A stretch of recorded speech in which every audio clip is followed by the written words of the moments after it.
That would maximise the production. ठीक है, दो तरह से पढ़ेंगे ना कि एक दफा कि जब अगर कॉस्ट फंक्शन गिवन हो तब आप आउटपुट मैक्सिमाइजेशन कैसे करेंगे, और अगर कॉस्ट फंक्शन नहीं गिवन तो उस केस में फिर आप लोग किस तरह करेंगे। अगर तो कॉस्ट फंक्शन नहीं गिवन और खाली प्रोडक्शन फंक्शन दिया हुआ है और वो कुछ इस तरह से कि we have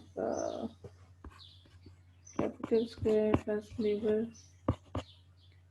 square plus K N, कुछ इस तरह से आपके पास जो है वो प्रोडक्शन फंक्शन गिवन है और आप लोगों ने जो है वो मैक्सिमाइज करना है आउटपुट को। तो फॉर्मूला फिर आप लोगों के पास क्या आएगा, आप लोगों ने सबसे पहले फर्स्ट ऑर्डर कंडीशन अप्लाई करना है।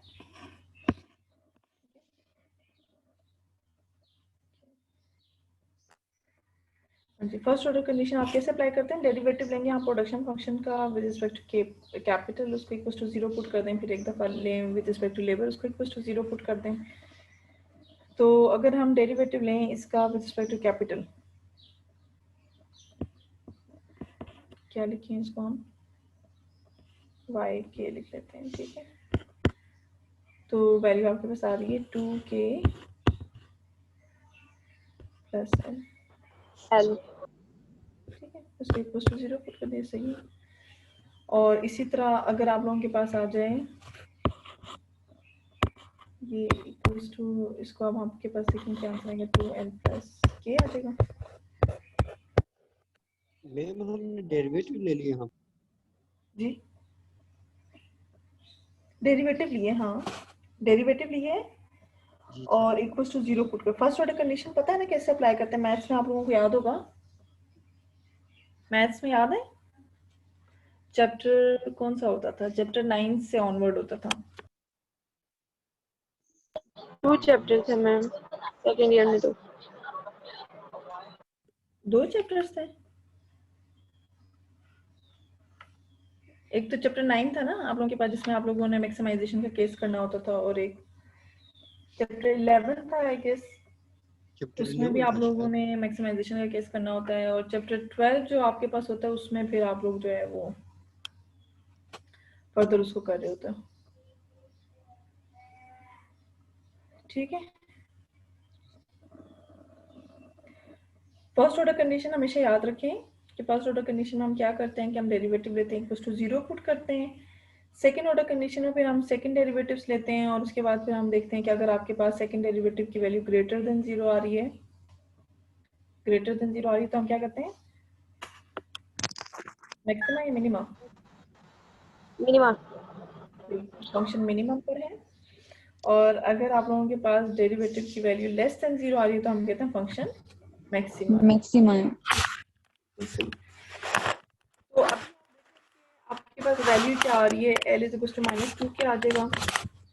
ठीक है, फ्रॉम फर्स्ट इक्वेशन इन दोनों को आपने साइमल्टेनियसली सॉल्व करके L और K की वैल्यू निकाल लेनी है। ठीक है, फर्स्ट इक्वेशन से L की वैल्यू -2k आ गई है, इसको आप सेकंड में पुट कर दें, सेकंड में पुट कर दें क्या आंसर आ रहा है, L की वैल्यू अगर आप पुट करेंगे -2k में से प्लस के करेंगे तो आपके पास -k इज इक्वल टू 0, यानी कि कैपिटल की वैल्यू 0 आ गई।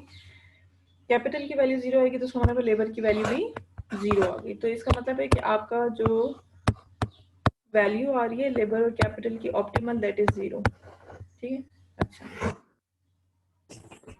सेकेंड ऑर्डर कंडीशन के लिए आप क्या करते हैं, सेकेंड डेरिवेटिव्स लेते हैं, यानी कि आपने लेना है ये y डबल के,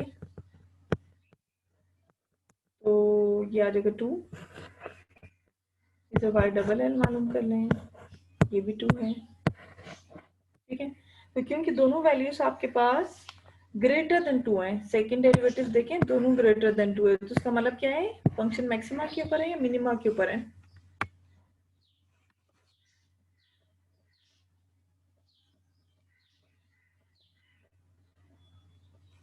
हाँ जी,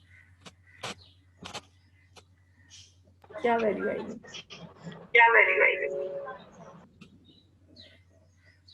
मैम, दोबारा बता दें एक दफा क्या बोल रही हैं। मैं ये पूछ रही हूँ कि अगर सेकेंड मैम डेरिवेटिव्स आपके क्वेश्चन पास रिपीट कर दें। हमें क्वेश्चन रिपीट करें, तो अगर सेकेंड डेरिवेटिव्स पॉजिटिव आ जाएं तो फंक्शन मैक्सिमा के ऊपर होगा या मिनिमा के ऊपर होगा, क्योंकि आप देख सकते हैं कि यहाँ पर we have both second derivatives greater than 0, दोनों वैल्यूज आपकी पॉजिटिव आ रही हैं, दोनों पॉजिटिव आ रही है ना, दोनों ग्रेटर देन 0 आ रही हैं। तो अगर मैम दोनों मिनिमा होगा। बिल्कुल, तो इसका मतलब है कि इफ वी यूज आउटपुट होगा दैट वुड बी मिनिमम। ठीक है। अच्छा, इसी तरह अगर प्रोडक्शन फंक्शन इस तरह का दिया हुआ है कि output is equal to 10 capital 10 labour है और कैपिटल का स्क्वायर है लेबर का स्क्वायर, कुछ इस तरह से आपका प्रोडक्शन फंक्शन के बना। ठीक है। और आपने अगेन बताना है ऑप्टिमल लेवल भी बताना है और साथ ही ये भी बताना है कि जी फंक्शन मैक्सिमा के ऊपर है या मिनिमा के ऊपर। तो अगेन सबसे पहले फर्स्ट ऑर्डर कंडीशन लगाएंगे। फर्स्ट ऑर्डर कंडीशन में हम क्या करते हैं, डेरिवेटिव लेते हैं विद रिस्पेक्ट टू कैपिटल पहले, तो आंसर आएगा 10, इधर से 10 आ गया और इधर भी क्या है तो -2 के इक्वल टू 0 पुट कर दिया। डेरिवेटिव लें विद रिस्पेक्ट टू लेबर, तो यहाँ पर आपके पास है 10 और इसका डेरिवेटिव -2l, सॉरी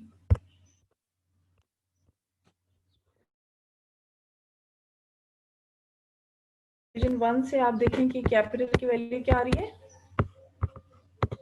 5 के लिए सॉल्व करें इक्वेशन 1 को तो 5 आ रही है। इसी तरह इक्वेशन 2 को लेबर के लिए सॉल्व करें 5 आ रहा है। बिल्कुल 5 आ रही है। ठीक है, तो लेबर कैपिटल की वैल्यू 5 आ गई। अब ये चेक करना है कि ऑप्टिमल लेवल तो ये है 5 यूनिट्स ऑफ के एंड एल बोथ, लेकिन इसके ऊपर हमारा फंक्शन हमारा आउटपुट मैक्सिमम पर होगा या मिनिमम पर होगा, ये चेक करने के लिए we have to take second derivatives. ठीक है। जब आप ये देखिए फर्स्ट डेरिवेटिव तो ले चुके हैं, इसका आपने दोबारा डेरिवेटिव लिया तो आंसर आ रहा है -2 लेस देन 0। अच्छा, इसी तरह लेबर का भी कर लें, दोबारा डेरिवेटिव है इसका, दोबारा -2 आ रहा है लेस देन 0 है।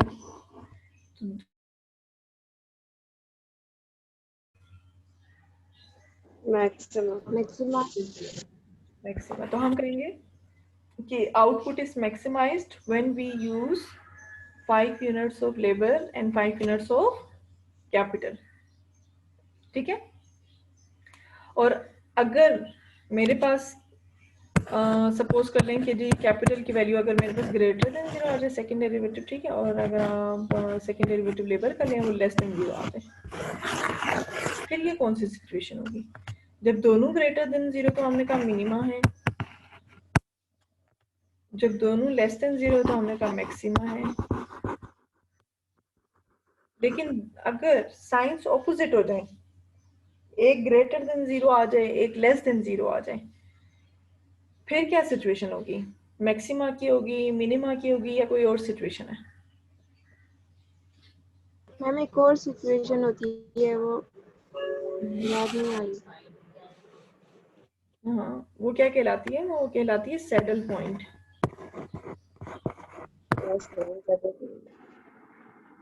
जब भी आप लोगों के पास जरूरी नहीं है कि कैपिटल वाला ही ग्रेटर हो, बस याद रखें कि दोनों अगर ऑपोजिट डायरेक्शन में हो तो we will have saddle point. ठीक है। सैडल पॉइंट क्या होता है कि जब भी फंक्शन जो है वो मैक्सिमाइज हो जाए, मैक्सिमाइज हो रहा हो in the direction of one of the input और मिनिमाइज हो रहा हो in the direction of another input, तो फिर आपके पास सैडल पॉइंट आता है। ठीक है। ग्राफ 3D डायमेंशन में बनेगा, मैं कोशिश करती हूँ कि बन जाए। ये कुछ इस तरह से होगा कि ये आउटपुट है, ठीक है, ये आपका कैपिटल है और यहाँ पे लेबर है। अब सिचुएशन कुछ इस तरह से है कि जो जो कैपिटल बढ़ाएं तो आपका जो आउटपुट है वो बढ़ता जा रहा है। ठीक है। In the direction of capital आपका जो आउटपुट है वो इंक्रीजिंग शो कर रहा है। और लेबर के केस में ये है कि जो जो आपका लेबर आप बढ़ाते जाएंगे तो आउटपुट बढ़ने के बजाय कम होता जाए। ठीक है। अब देखें कि यहाँ पर in the direction of capital आपका आउटपुट इंक्रीजिंग शो कर रहे हैं इन द इनिशियल स्टेज, और आपका जो लेबर है इन द इनिशियल स्टेज क्या शो कर रहा है कि in the direction of labour आपका आउटपुट कम हो रहा है, डिक्रीज हो रहा है। तो इस तरह की जब भी सिचुएशन होगी तो we will have settle point. ये जो पॉइंट है ना, ये वाला जहाँ पे ये दोनों एक दूसरे को इंटरसेक्ट कर रहे हैं, this is our settle point.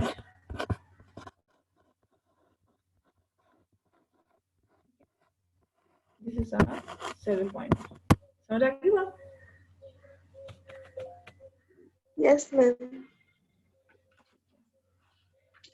Otherwise आपको पता है ना कि जब मैक्सिमा का केस होगा तो आपका आउटपुट जो है वो दोनों लेबर और कैपिटल दोनों की डायरेक्शन में सेम ही होगा। यानी कि देखें ये इस तरह की सिचुएशन आएगी,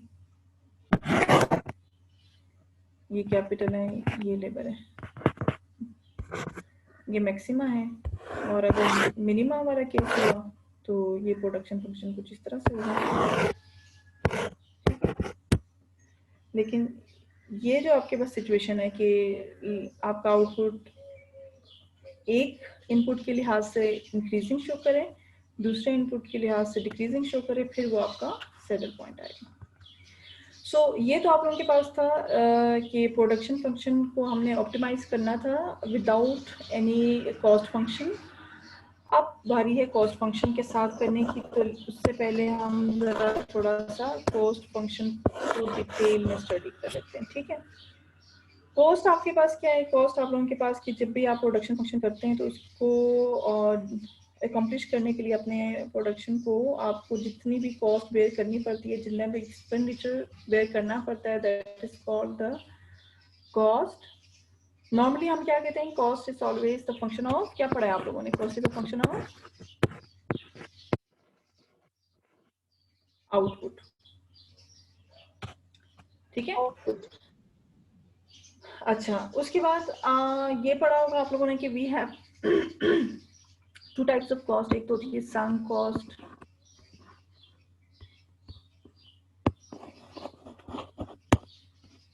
और दूसरी होती है नॉन संक कॉस्ट। ठीक है,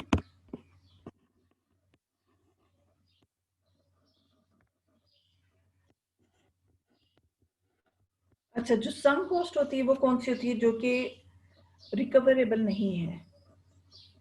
वो कॉस्ट जो रिकवरेबल ना हो, that cost is called sunk cost,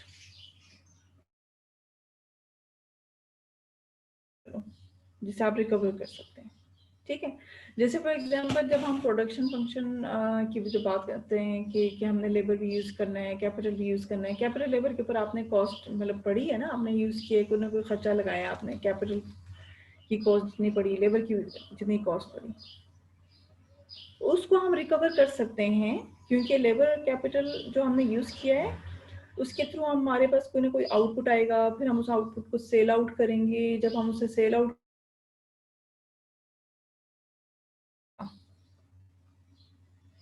ठीक है, तो वो कॉस्ट क्या कहलाएगी? नॉन संक कॉस्ट, रिकवरेबल है। बात समझ आ रही है? Yes ma'am. ठीक है, अब संक कॉस्ट क्या है? संक कॉस्ट जो कि रिकवरेबल नहीं है। जैसे फॉर एग्जांपल आप लोगों की जो मशीनरी है वो अगर टाइम के साथ साथ डेप्रिशिएट हो रही है, तो जो डेप्रिशिएटेड अमाउंट है वो तो रिकवरेबल नहीं है। ठीक है, तो वो आप लोगों का किस में आ जाएगा? संक कॉस्ट में आ जाएगा। बात समझ आ रही है? डेप्रिसिएशन जो है वो क्या है? It is a sunk cost. अच्छा, इसी तरह एक और एग्जांपल, जैसे फॉर एग्जांपल आप लोगों ने एक गाड़ी परचेज की है 10 लाख के लिए। ठीक है, अच्छा उसके बाद फिर क्या होगा कि 2 महीने बाद आपको लगा कि नहीं अब आपको गाड़ी चेंज करने की जरूरत है, आपने गाड़ी चेंज की। अब क्या होगा कि आपके पास वही अमाउंट यानी कि 10 लाख वापस नहीं मिलेंगे जब आप, हालांकि देखें गाड़ी बिल्कुल उसी कंडीशन में 2 महीने बाद ही आप सेल आउट करें, क्योंकि now it is second hand. तो आपके पास 10 लाख की बजाय आप उसे 9 लाख में या 9,50,000 में सेल आउट कर रहे हैं। तो वो जो अमाउंट है ना बीच की जो डिफरेंस है, दैट इज संक कॉस्ट, वो आप रिकवर नहीं कर सकते। ठीक है, तो संक कॉस्ट कौन सी होती है? वो कॉस्ट जो कि रिकवर ना कर सकें, दैट इज संक कॉस्ट। और नॉन संक कॉस्ट कौन सी होती है? जो कि हम रिकवर,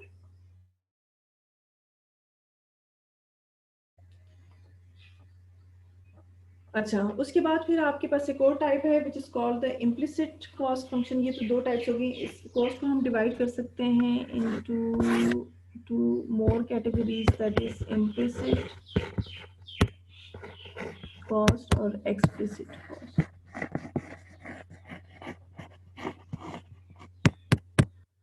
ठीक है, इम्प्लिसिट कॉस्ट क्या होता है? इम्प्लिसिट का मतलब आपको पता है ना, हिडन होता है। ठीक है, तो इम्प्लिसिट कॉस्ट क्या है?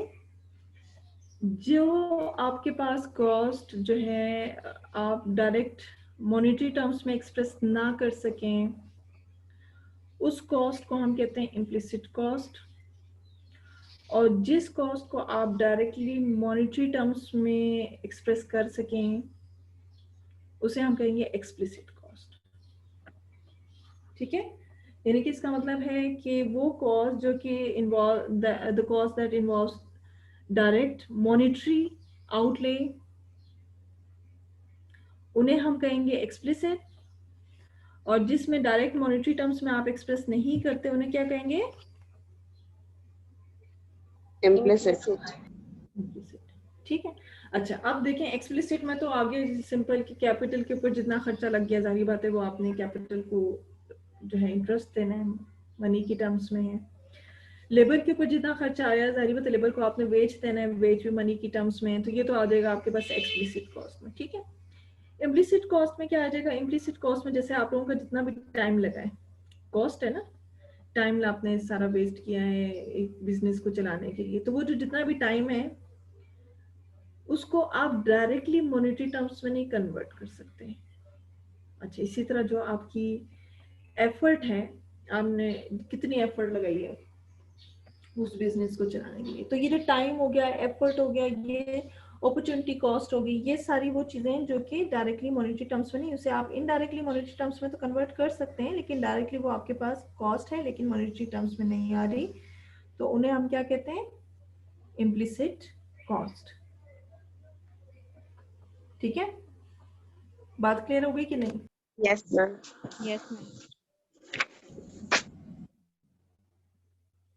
तो ये हो गया आप लोगों के पास।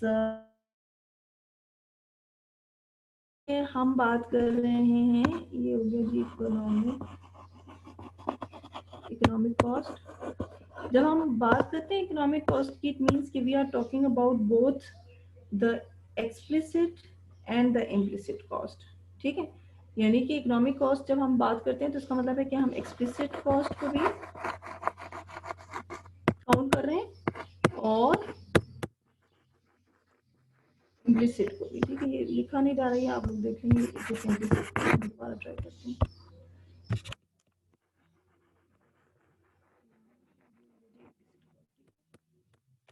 तो एक्सप्लिसिट कॉस्ट और इम्प्लिसिट कॉस्ट का जो सम है that is called economic cost. अब आप लोगों ने पढ़ा होगा फर्स्ट कोर्स में कि जब हम परफेक्ट कंपटीशन की बात करते हैं तो हम कहते हैं कि the firms are normal profit. और नॉर्मल प्रॉफिट का मतलब हम कहते हैं कि जो नॉर्मल प्रॉफिट का मतलब है कि वी हैव जीरो प्रॉफिट, ऐसे ही है ना? लेकिन हम कहते हैं कि जी जीरो प्रॉफिट है, फिर भी फर्म्स जो हैं वो कुछ ना कुछ प्रोड्यूस कर ही रही हैं, yes ma'am. Even when they have zero profit. तो ये क्या बात हुई, जीरो प्रॉफिट है फिर भी कोई फर्म क्यों करेगी ऑपरेट? तो रीजन ही यही है कि जब हम इकोनॉमिक्स में प्रॉफिट की बात करते हैं ना, प्रॉफिट कैलकुलेट करते हैं, कैसे कैलकुलेट करते हैं? Revenue minus cost. तो जब हम रेवेन्यू माइनस कॉस्ट कर रहे हैं तो इसमें हमने इम्प्लिसिट और एक्सप्लिसिट कॉस्ट दोनों कंसिडर की हुई होती हैं। अगर हम दोनों कंसिडर करें तो इसका मतलब है कि हमने रेवेन्यू में से लेबर कैपिटल की कॉस्ट तो माइनस की ही की है, साथ ही साथ टाइम और एफर्ट या जो आप कह रहे हैं अपॉर्चुनिटी कॉस्ट उसको भी कवर कर लिया, उसको भी माइनस कर लिया, तो बच गया जीरो आपके पास। तो ये कहलाएगा नॉर्मल प्रॉफिट। इसका टाइम और एफर्ट की कॉस्ट को भी शामिल कर रहा है, वो अपना रिटर्न ले रहा है टाइम एंड एफर्ट का। ठीक है, तो इसका मतलब ये हुआ कि हम सिर्फ लेबर और कैपिटल की कॉस्ट को नहीं माइनस करेंगे, बल्कि हम एंटरप्रेन्योर का अपना हिस्सा भी उसमें से रखेंगे, और उसके बाद फिर जब हम डिफरेंस देखेंगे तो दैट इज जीरो। तो इसलिए फर्म जो है वो नॉर्मल प्रॉफिट के ऊपर, जीरो प्रॉफिट के ऊपर भी ऑपरेट कर रही होती हैं। ठीक है, ये बात समझ आ गई? यानी यस इसका मैम। मतलब में जो हमारा जनरेट होगा प्रॉफिट उसके अलावा उसको निकालने के बाद हाँ, सब्ट्रैक्ट यानी कि करेंगे ना अंडर मैं। परफॉर्म अपने टाइम और एफर्ट का जितना मुआवजा बनता है जी उसको भी जी। निकाल के उसके अलावा जो प्रॉफिट है दैट इज जीरो। अच्छा सही सही सही। ठीक है, तो जारी बात है अगर आपको टाइम और एफर्ट के पैसे मिल रहे हैं तो फिर तो जारी बात है कि मतलब क्या कहेंगे उसे कि जेन्युइन सी बात है कि आप ऑपरेट करते रहेंगे। लेकिन अगर आपको अपने टाइम और एफर्ट के बिना पैसे मिले फिर तो जारी बात है कि वो नॉर्मल प्रॉफिट तो ना हुआ ना फिर। बिल्कुल।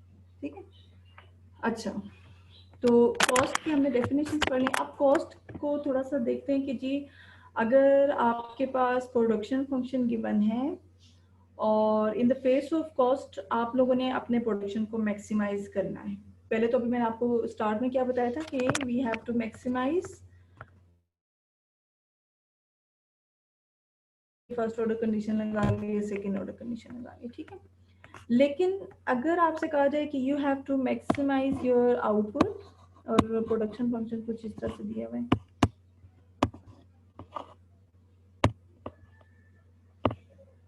0.7 है और लेवल 0.3 है, ठीक है, और सब्जेक्ट टू कॉस्ट। कॉस्ट क्या होगी? अच्छा, अब देखें सब्जेक्ट टू कॉस्ट लिखा हुआ है, खुद ही समझ आए कॉस्ट किसके इक्वल होगी। कॉस्ट किसके इक्वल होगी?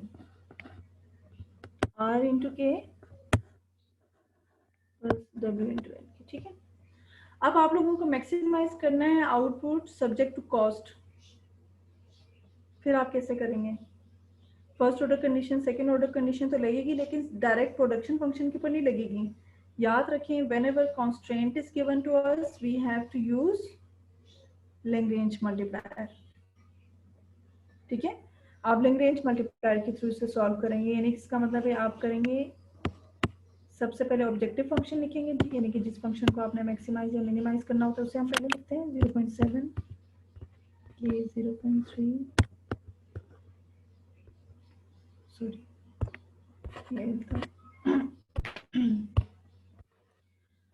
प्लस लेमडा, और यहाँ पर अब आपने अपना कॉन्स्टेंट लिखना है। कॉन्स्टेंट हम लिखेंगे C minus R K minus W L, ठीक है। अब आप क्या करेंगे, इसका डेरिवेटिव लेंगे with respect to labour, with respect to capital, with respect to lambda, ठीक है। और फिर हमने क्या करना है, उसको इक्वल्स टू जीरो पुट करना है। इक्वल्स टू जीरो पुट करके आप लेबर और कैपिटल की वैल्यू मालूम करेंगे, ठीक है। करें, हमारे पास कितना टाइम लगेगा? ठीक है 5 मिनट्स हैं, अभी जल्दी से इसे सॉल्व करें। विद रिस्पेक्ट टू लेबर लेंगे तो वैल्यू आ रही है 0.3 एल माइनस 0.7 और के की पावर में 0.7 है, और यहाँ से रह जाएगा लेमडा डब्ल्यू। अच्छा, इसी तरह डेरिवेटिव अगर हम लें विद रिस्पेक्ट टू कैपिटल तो 0.7 लेबर तो 0.3 हो गया, और कैपिटल की पावर में से एक माइनस करेंगे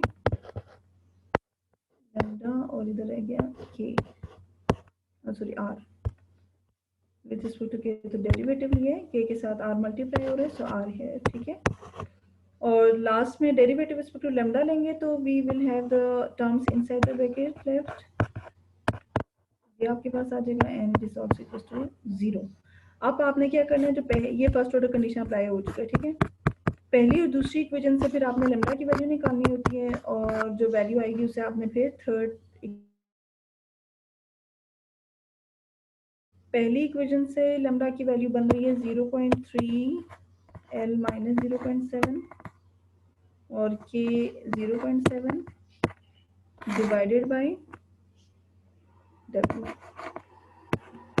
और दूसरी इक्वेशन से बन रही है लेमडा की वैल्यू 0.7 एल पावर 0.3 और के की पावर माइनस 0.3 और डिवाइडेड बाय होता है कि लैम्डा को इक्वेट करने के बाद या कैपिटल या लेबर दोनों में से किसी एक की इक्वेशन बनानी होती है, तो यहाँ पर हम कैपिटल की इक्वेशन बना देते हैं, ठीक है। तो कैपिटल की इक्वेशन आ जाएगी 0.7 डिवाइड बाई 0.3, लेबर इस तरफ को चला जाएगा और we have W by R. 0.7 divide by 0.3 क्या आंसर आता है जरा बताएं। 2 पॉइंट कुछ आ जाएगा।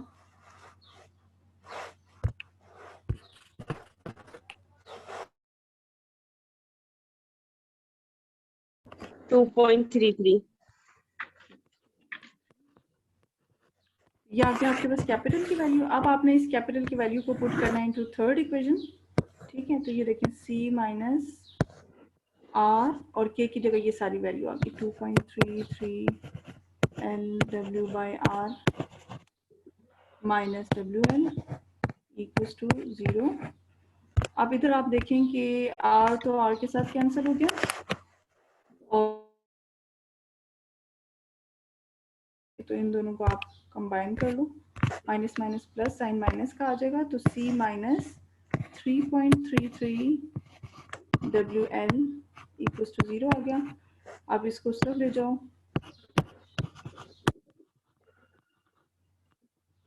हमें L की वैल्यू चाहिए तो L यहीं पे रखा रहने दें और बाकी सारी वैल्यूज नीचे ले आएं। ठीक है, तो ये आपके पास क्या बना W 1/3.33 0.3 आ जाएगा, तो L की वैल्यू क्या आई 0.3 C/W। ठीक है, ये लेबर की वैल्यू आ गई। इसी तरह ये जो वैल्यू है ना लेबर की, इसे आपने यहाँ पे पुट कर देना है, you will get value of capital, और कैपिटल की वैल्यू आ जाएगी क्या आएगी जरा सोचें। अगर लेबर की आई है 0.3 C/W तो कैपिटल की आएगी 0।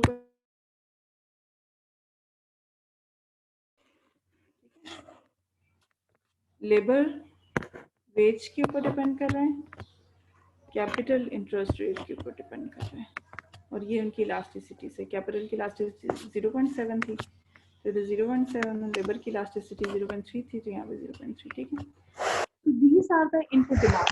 ये भी कैपिटल लेबर की ये जो दो वैल्यूज आई हैं, these are called the input demand functions। Input demand function, और कौन सी टाइप है ये इनपुट डिमांड फंक्शन। ठीक है, दिस कॉल यहाँ पे लिख देते हैं अनकंडीशनल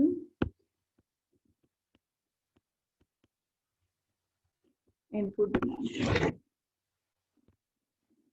ठीक है, क्या कहा मैंने, this is unconditional input demand function.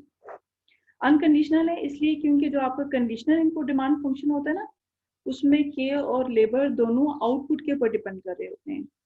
अगर आपका के और लेबर दोनों आउटपुट के ऊपर डिपेंड कर रहे हैं वो कंडीशनल कहलाएगा, वो हम बाद में करेंगे नेक्स्ट टॉपिक में। ठीक है, अभी फिलहाल जो आपने किया है जिसमें आप आउटपुट को मैक्सिमाइज करते हो सब्जेक्ट टू कॉस्ट फंक्शन, और इस तरह से जब आप इसको कर रहे हैं और लेबर कैपिटल की जो वैल्यूज आएंगी वो इनपुट डिमांड फंक्शंस आपके पास अनकंडीशनल इनपुट डिमांड फंक्शंस कहलाएंगे। ठीक है, तो जब भी आपसे कहा जाएगा अनकंडीशनल इनपुट डिमांड फंक्शन, आपने ये काम करना है।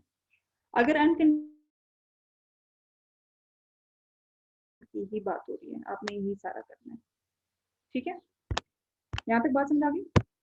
Yes ma'am. अच्छा, अब अगर मैं कहूँ कि कॉस्ट Yes, जो है ma'am. वो, क्वेश्चन में ये भी दिया हुआ है कि कॉस्ट जो है वो 2000 है और जो इंटरेस्ट रेट है वो है 10 और वेज जो है वो 20 है, तो फिर आप बताएं कितना कैपिटल कितना लेबर यूज होगा। सबसे पहले लेबर का देख लेते हैं। लेबर आपके पास है 0.3 इंटू C/W, यानी कि 0.3 इंटू 2000, बजट 2000 का गिवन है आपके पास और वेज 20 है। ठीक है, और कैपिटल के लिए हम करेंगे 0.7 इंटू 2000 डिवाइडेड बाय वेज आपके पास है 10, कितना था, सॉरी इंटरेस्ट रेट है 10, तो ये इससे करके ये इससे कट जाएगा, तो आंसर क्या बन रहा है 30, और इधर 0. ये कितना बना है 140। 140। ठीक है, तो इसका मतलब है कि आप लेबर के कितने यूनिट्स यूज करेंगे 30 यूनिट्स, और कैपिटल के कितने यूनिट्स यूज करेंगे 140 units to maximise the output. और मैक्सिमम आउटपुट कितना होगा उसके लिए आप अपने प्रोडक्शन फंक्शन में ना, ये जो प्रोडक्शन फंक्शन होगा इसमें के की वैल्यू क्या पुट करनी है 140 और लेबर की वैल्यू इधर क्या